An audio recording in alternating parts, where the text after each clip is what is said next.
Imagine this. You're at the most glamorous party in 50s Hollywood.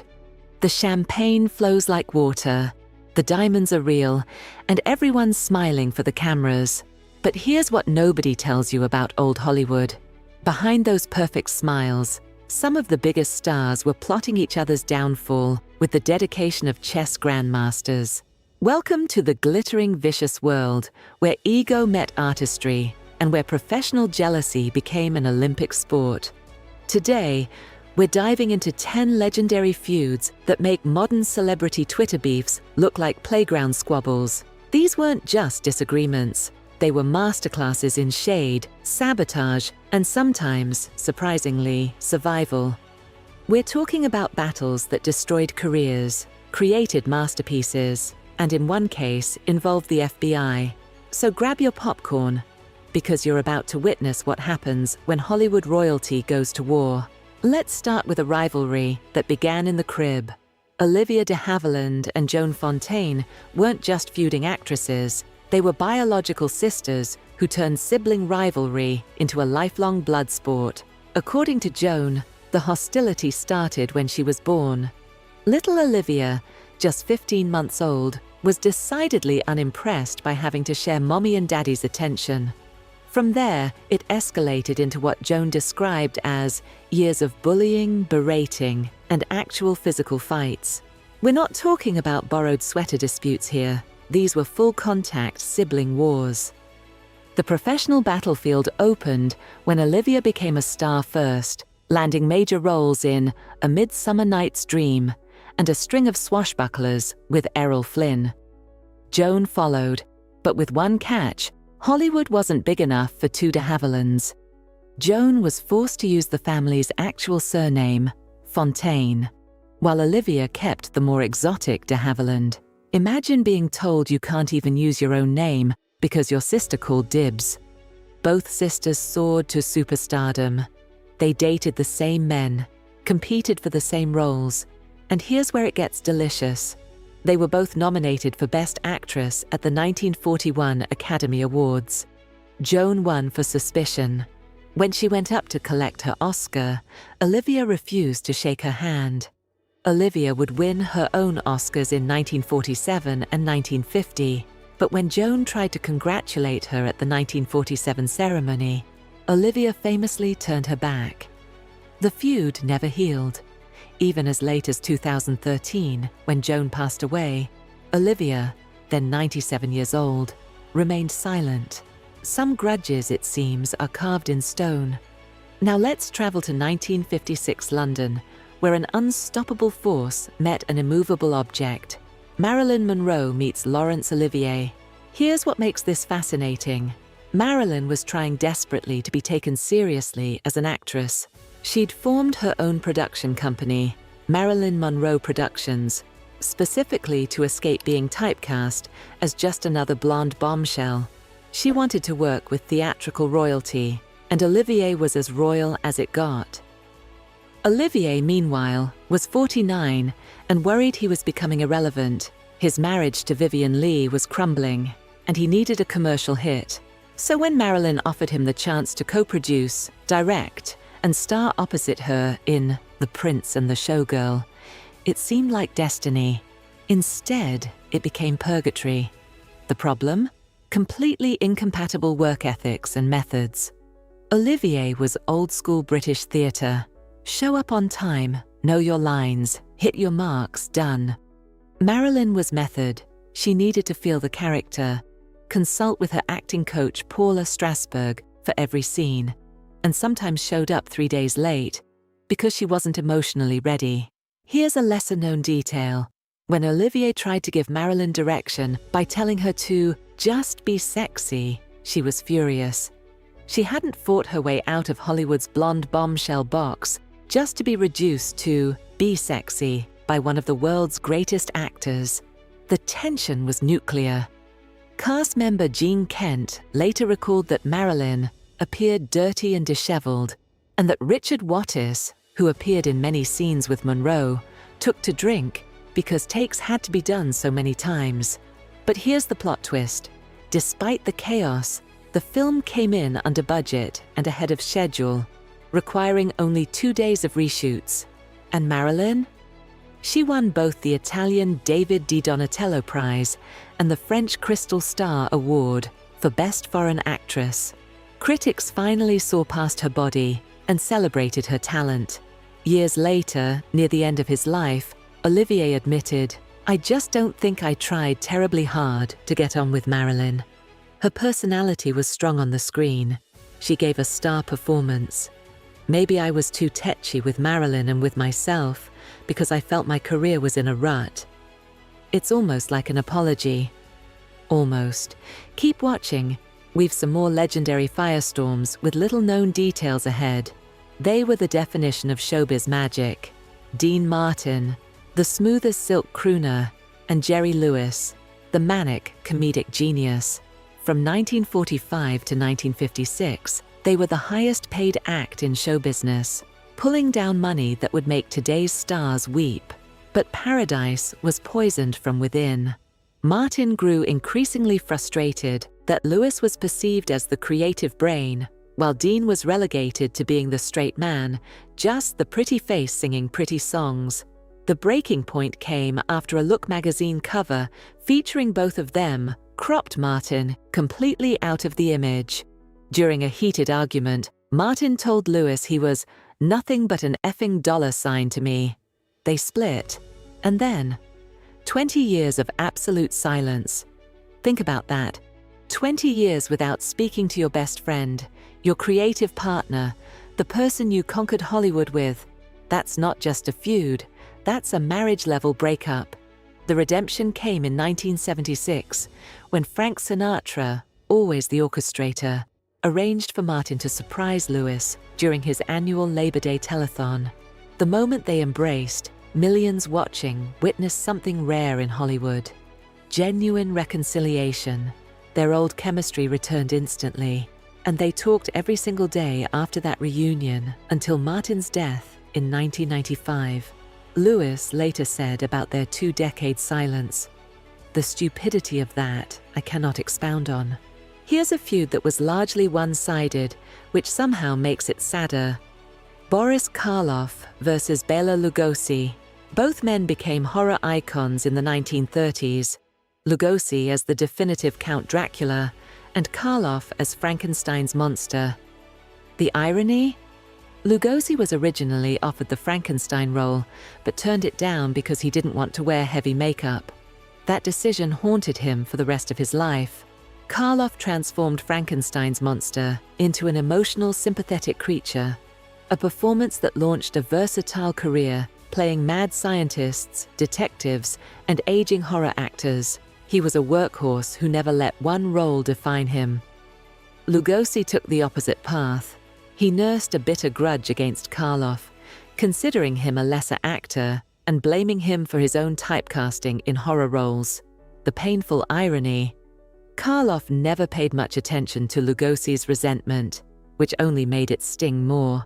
And in the ultimate indignity, Lugosi eventually played Frankenstein's monster himself in later, lesser Universal sequels, the very role he'd rejected. Karloff remained professional and diplomatic. When asked about Lugosi, he was always respectful. Lugosi, meanwhile, carried his bitterness like a cross until his death in 1956. It's a reminder that sometimes the feuds that hurt most are the ones that exist primarily in our own heads. This wasn't just a feud. This was a 24-year-old theatrical wunderkind declaring war on one of the most powerful men in America, and both of them paying the price for decades. William Randolph Hearst built a media empire that could make or break presidents. He lived in a castle, controlled public opinion, and wasn't shy about using his influence. Then along came Orson Welles, fresh from his radio triumph with War of the Worlds, given an unprecedented deal by RKO Studios. Complete creative control. Welles decided his first film would dissect the life of a powerful newspaper magnate who let his humanity erode in pursuit of power. He was writing about Hearst. Transparently, obviously, about Hearst. Here's a detail most people don't know. Co-writer Herman Mankiewicz had been part of Hearst's social circle at San Simeon before being exiled. This script was partially revenge, and Hearst? He had an acute fear of death so intense he forbade anyone from mentioning it in his presence. The famous death scene opening Citizen Kane must have felt like a personal curse. When Hearst learned about the film, he didn't just fight back, he weaponized his empire. His newspapers refused to review it or even acknowledge its existence. He attempted to buy the negative to destroy it. When that failed, he orchestrated a campaign of intimidation against theater owners. New research revealed something darker. Hearst's Washington connections supported an FBI investigation into Wells, creating a file listing his supposedly communist associations, everything from the League of American Writers to supporting food relief for war children. This was character assassination, pure and simple. The campaign worked. Citizen Kane lost money at the box office. It received one of the greatest Oscar snubs in history. And Wells. Many film scholars believe he never made another movie that reached Kane's heights, partially because Hollywood had been poisoned against him. Hearst died in 1951. Wells died in 1985, still defending his masterpiece. Their war created one of cinema's greatest achievements, while simultaneously destroying much of what both men had hoped to build. Elizabeth Taylor and Debbie Reynolds were best friends. When Taylor married producer Mike Todd, Reynolds stood beside her as matron of honor.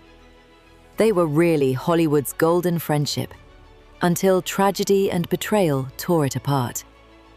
When Todd died in a plane crash in 1958, Reynolds' husband Eddie Fisher rushed to console the grieving widow. However, he didn't do it in exactly the appropriate way. I mean, he started an affair with her. Fisher left Reynolds, taking her dignity and leaving her alone with their 2 young children, including daughter Carrie Fisher. Yes, that Carrie Fisher. At the time, Mike Todd tragically passed away in a plane accident, and my father consoled Elizabeth with his penis. But here's where it gets complicated. When Taylor fell for Richard Burton while filming Cleopatra, she left Fisher in the dust. Karma, perhaps, or just Elizabeth being Elizabeth. For 7 years, the once inseparable friends didn't speak. The ice finally broke during a chance encounter on a cruise ship. Fueled by nostalgia and the realization that life's too short, they had dinner and reconciled. Years later, Reynolds would admit that the betrayal taught her something important about forgiveness, even as the pain never fully faded. It's one of those feuds where nobody truly won, just 2 women trying to survive Hollywood's meat grinder. If you only learn about one Hollywood feud, make it this one. Bette Davis and Joan Crawford spent 3 decades perfecting the art of mutual destruction. It started in 1933 when Crawford's divorce announcement from Douglas Fairbanks Jr. overshadowed Davis's first starring role in Ex-Lady. The film flopped, and Davis blamed Crawford, even though it was just bad timing. Then came Franchot Tone. Davis fell hard for her dangerous co-star, calling him the love of my life. Crawford swooped in and married him while he was still filming with Davis. When Davis won her first Oscar for Dangerous, Crawford's only comment was, "Dear Betty, what a lovely frock." That's weapons-grade shade. In 1943, Crawford tried to make peace when she joined Warner Brothers, requesting the dressing room next to Davis and sending gifts. Davis returned everything. Some wounds don't heal. Here's a lesser-known detail. In 1962, Bette Davis had become so desperate for work that she placed a classified ad in Variety magazine listing her 30 years' experience as an actress in motion pictures, and noting she was more affable than rumor would have it. Whether genuine or a publicity stunt, it worked. But it also revealed how far both women had fallen from their glory days. Crawford approached Davis with an idea. star together in Whatever Happened to Baby Jayne, a psychological horror about two aging sisters trapped in a decaying mansion. Davis had two conditions. She'd play the grotesque Jayne, and Crawford couldn't be sleeping with director Robert Aldrich. Both were satisfied. The shoot became legendary for on-set sabotage. During a scene where Davis had to kick Crawford, rumors swirled that Davis really connected. Crawford retaliated during a scene where Davis had to drag her across the floor. Crawford reportedly wore a weighted belt to make herself as heavy as possible, knowing Davis had back problems. After that scene, Davis was screaming in agony while Crawford strolled back to her dressing room. Davis was nominated for an Oscar. Crawford was not. But Crawford had the last laugh. She contacted Davis's fellow nominees and offered to accept the award on their behalf if they couldn't attend. When Anne Bancroft won, Crawford swept onto that stage and claimed the spotlight. They never worked together again. When Crawford died in 1977, Davis's eulogy was brutal. "You should never say bad things about the dead, only good. Joan Crawford is dead, good." Sometimes a single photograph captures an entire feud. In Beverly Hills, 1957, at a star-studded party, Jayne Mansfield made an entrance designed to steal focus from the guest of honor, Sophia Loren. Mansfield wore a jaw-dropping, gravity-defying dress without any undergarments. She made a beeline for Loren's table, knowing every photographer in the room would document it. The resulting photographs show Loren delivering what might be the most lethal side-eye in Hollywood history. Loren later explained, "Mansfield came right for my table. She knew everyone was watching. She sat down, and now she was barely. Listen, look at the picture. Where are my eyes? I'm staring at her chest because I'm afraid they are about to come onto my plate, in my face. You can see the fear. I am so frightened that everything in her dress is going to blow, boom, and spill all over the table." It was a moment of pure psychological warfare disguised as a photo op, and it immortalized both women. Mansfield as the brazen attention seeker, Loren as the unimpressed queen surveying her rival. The set of Chinatown witnessed one of cinema's most contentious collaborations. Faye Dunaway and director Roman Polanski were oil and water from day one. Polanski was a perfectionist who once plucked a stray hair from Dunaway's head mid-scene because it ruined the shot. When Dunaway asked about her character's motivation, Polanski coldly replied, "Your paycheck. That's not direction, that's contempt." The infamous incident occurred during a car scene when Dunaway requested a bathroom break. Polanski refused. Frustrated beyond reason, Dunaway reportedly urinated into a cup and threw the contents at Polanski. She later denied it. The crew confirmed it. Either way, the story became Hollywood legend, a symbol of the clash between artistic vision and human dignity. Despite the chaos, Chinatown became a masterpiece. Sometimes great art emerges from impossible working conditions. Though it's worth asking whether the suffering was necessary. Being on Frank Sinatra's bad side was dangerous, especially if you were Marlon Brando. It started with Guys and Dolls in 1955. Sinatra wanted the lead role of Sky Masterson. Brando got it. Sinatra, never one to take rejection gracefully, nicknamed Brando Mumbles and mocked his method acting techniques. Brando retaliated in the pettiest way possible. In a scene where Sinatra had to eat cake, Brando kept forgetting his lines, forcing take after take after take, while Sinatra consumed cake after cake. It was psychological warfare disguised as incompetence. From that point, they communicated only through intermediaries. But things took a darker turn when rumors spread about Ava Gardner, Sinatra's wife at the time, spending time with Brando. According to Brando's friend, 3 men abducted Brando at gunpoint one night and drove him through the Hollywood Hills. One told him he could die with a bullet in the heart, or live, but be castrated with his face carved up, so no plastic surgeon could ever repair it. Brando said, "I was sweating blood." Whether this actually happened or was Hollywood myth-making remains debated, but it speaks to how seriously Sinatra took his grudges and how dangerous old Hollywood could be when powerful men felt disrespected. So what have we learned from these legendary battles? Hollywood's golden age wasn't actually golden. It was cutthroat, competitive, and often cruel. The studio system pitted actors against each other deliberately, manufacturing rivalries to generate publicity and control their stars. Some of these feuds stemmed from genuine hurt, stolen lovers, professional betrayals, personal slights that festered for decades. Others were about survival in an industry that chewed people up and spit them out the moment they seemed past their prime. But here's the fascinating part. Many of these rivalries produced extraordinary work. Whatever Happened to Baby Jayne became a classic, partially because Davis and Crawford's real hatred leaked onto the screen. Citizen Kane endures partly because of the authentic power struggle it represented. The Prince and the Showgirl showcased Monroe's talent precisely because she had to prove herself against Olivier's skepticism. The feuds remind us that behind the glamour and the fame, these were human beings, insecure, ambitious, scared, sometimes petty, occasionally noble. They weren't saints, but they weren't monsters either. They were people trying to survive in an industry designed to make them expendable. Today, celebrity feuds play out on X and Instagram.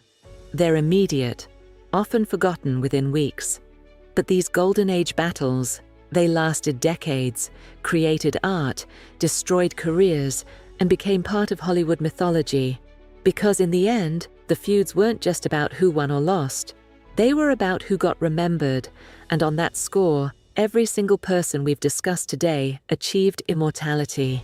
Their movies endure, their scandals live on, and we're still talking about them, decades after their final curtain calls.